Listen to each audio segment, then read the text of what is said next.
क्या आपने कभी सोचा है कि जब इंसान के सिर पर करोड़ों का कर्ज हो, रिश्तेदार साथ छोड़ जाए, दोस्त मुंह मोड़ ले और लेनदार घर तक धमकी देने पहुंच जाए, तब इंसान किसके सहारे जीता है? आज की कहानी गुजरात के वडोदरा शहर के रहने वाले राकेश जी की है। यह कहानी राकेश जी ने हमें मेल में भेजी है। यह उनके विश्वास, धैर्य और श्याम बाबा के चमत्कार की जीती जागती मिसाल है। दोस्तों, आप देखिएगा कैसे एक इंसान जिसे अपने परिवार की चिंता, लेनदारों की धमकियां और रात की नींद हराम कर देने वाला 50 लाख का कर्ज घिरे हुए था, वही इंसान आज शांति से जीवन जी रहा है। और यह सब हुआ सिर्फ श्याम बाबा की असीम कृपा से। जय श्री श्याम। दोस्तों, स्वागत है आपका आपके अपने चैनल भक्ति की शक्ति पर। राकेश जी वडोदरा के एक साधारण परिवार से हैं। उनके घर में उनके माता पिता, पत्नी और 2 प्यारे बच्चे हैं। माता पिता की उम्र हो गई है और अक्सर बीमार रहते हैं। पत्नी घर की गृहस्थी संभालती है और बच्चों की पढ़ाई लिखाई में लगी रहती है। बच्चे स्कूल जाते हैं। बड़ा बेटा 8वीं कक्षा में है और छोटी बेटी 5वीं कक्षा में पढ़ती है। शुरुआत में राकेश जी का प्रॉपर्टी का काम बहुत अच्छा चल रहा था। उनकी पहचान शहर में बनी हुई थी। लोग उन्हें भरोसेमंद मानते थे। उनके पास कई कॉन्टैक्ट थे, बिल्डर, एजेंट और ग्राहक। घर में खुशहाली थी। माता पिता गर्व से कहते थे कि हमारा बेटा मेहनती है। पत्नी और बच्चे भी निश्चिंत जीवन जी रहे थे। लेकिन कहते हैं ना, समय हर किसी की परीक्षा लेता है। एक दिन अचानक ऐसी डील हाथ लगी जिनमें उन्होंने लाखों का निवेश कर दिया था, पर वो डील सफल नहीं हुई। एक एक करके प्रोजेक्ट रुकते गए, पैसा अटक गया और फिर धीरे धीरे उन पर कर्ज का बोझ बढ़ता गया। कुछ ही महीनों में उनका लगभग 40 से 50 लाख का नुकसान हो गया और अब उन पर करीब 50 लाख रुपए का कर्ज चढ़ चुका था। जहां पहले उनका परिवार और रिश्तेदार उनके कामयाबी के किस्से सुनाते थे, अब वही लोग पीछे हटने लगे। कर्ज इतना ज़्यादा हो गया था कि राकेश जी की पत्नी को भी रातों को नींद नहीं आती थी। बच्चे पूछते, पापा आप इतने उदास क्यों रहते हो? लेकिन उनके पास कोई जवाब नहीं होता था। इंसान की असली पहचान तब होती है जब वो संकट में होता है। राकेश जी ने यह बखूबी महसूस किया।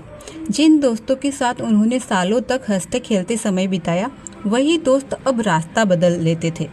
रिश्तेदार जो कभी हर खुशी में उनके साथ खड़े रहते थे, अब मिलने से भी कतराते हैं। उनके मन में बस यही ख्याल आता है, कहीं पैसे न मांग बैठे। राकेश जी बताते हैं, मैं जब भी किसी रिश्तेदार के घर जाता, वो मुझे देखकर मुस्कुराने की बजाय नजरें फेर लेता था। कुछ तो सीधा कह देते, भाई हमारे पास पैसे मत मांगना, हमें खुद दिक्कतें हैं। और लेनदारों का तो कहना ही क्या, उनका भी बहुत बुरा हाल था। कई लोग बार बार फ़ोन करते, धमकियां देते। कोई कहता, अगर पैसे नहीं दिए तो तेरे घर आकर सबके सामने इज्जत उतार दूंगा। कोई कहता, तेरे बच्चों को भी चैन से जीने नहीं देंगे। कुछ लोग रात को दरवाज़ा पीट पीट कर पैसे मांगते। माता पिता डर जाते, बच्चे रोने लगते, पत्नी सहम जाती। राकेश जी अंदर से टूट चुके थे। हर रात उन्हें सपने में भी वही दृश्य दिखाई देता था। लेनदार उनका पीछा कर रहे हैं, उन्हें धमका रहे हैं। नींद गायब हो चुकी थी, सिर्फ आंसू बचे थे। इसी अंधेरे दौर में एक दिन उन्हें उनका पुराना दोस्त मिला। वो दोस्त कुछ समय पहले ही खाटू धाम से होकर आया था।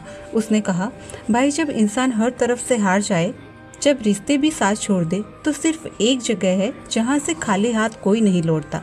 वो है खाटू श्याम बाबा का दरबार। तुम वहाँ जरूर जाना, क्योंकि श्याम बाबा हारे हुए का सहारा है। वो तुम्हें संभाल लेंगे। इन शब्दों ने राकेश जी के दिल को छू लिया। उन्होंने बिना देर किए खाटू धाम जाने का निर्णय लिया। और जब वो खाटू धाम पहुँचे, वहाँ की भक्ति का माहौल, भक्तों की भीड़ और बाबा की मूर्ति देखकर उनके आंखों से आंसू बह निकले। उन्हें लगा जैसे बाबा कह रहे हो, बेटा मत घबराओ, मैं हूँ तुम्हारे साथ। उस दिन से उनकी जिंदगी ने नया मोड़ लिया। खाटू धाम से लौटने के कुछ ही दिनों बाद उनका वही पुराना दोस्त उनके पास आया और बोला, राकेश मैं चाहता हूँ कि तुम मेरे बिजनेस में पार्टनर बनो। राकेश जी को तुरंत समझ आ गया कि यह संयोग नहीं है, यह तो बाबा श्याम का इशारा है।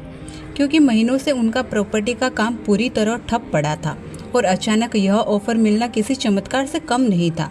उन्होंने अपने दोस्त के साथ नया काम शुरू किया। धीरे धीरे नए ग्राहक आने लगे, प्रोजेक्ट मिलने लगे। जहां पहले लेनदार दरवाजा पीटते थे, अब वहीं ग्राहक फ़ोन करके कहते हैं, राकेश जी हमें आपकी सलाह चाहिए। राकेश जी कहते हैं, हर बार जब भी मुझे लगता है कि अब रास्ता बंद हो गया है, बाबा कोई ना कोई नया अवसर दिखा ही देते हैं। धीरे धीरे मेहनत और बाबा की कृपा से राकेश जी ने अपना कर्ज चुकाना शुरू किया। जहां पहले उन पर 50 लाख रुपए का बोझ था, आज तक उन्होंने करीब 40 लाख रुपए चुका दिए हैं। अब सिर्फ 10 लाख रुपए ही उनके सिर रहे हैं। लेकिन उनको पूरा भरोसा है कि बाबा की कृपा से यह भी जल्द ही उतर जाएगा। आज उनका कारोबार फिर से चल पड़ा है। उन्होंने अपने काम में मदद के लिए एक कर्मचारी भी रख लिया है।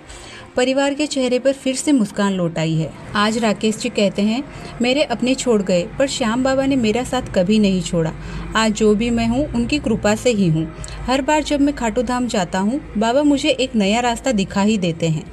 दोस्तों, यह कहानी हमें सिखाती है कि जब दुनिया हमें छोड़ देती है तब भी श्याम बाबा हमारा सहारा बन जाते हैं।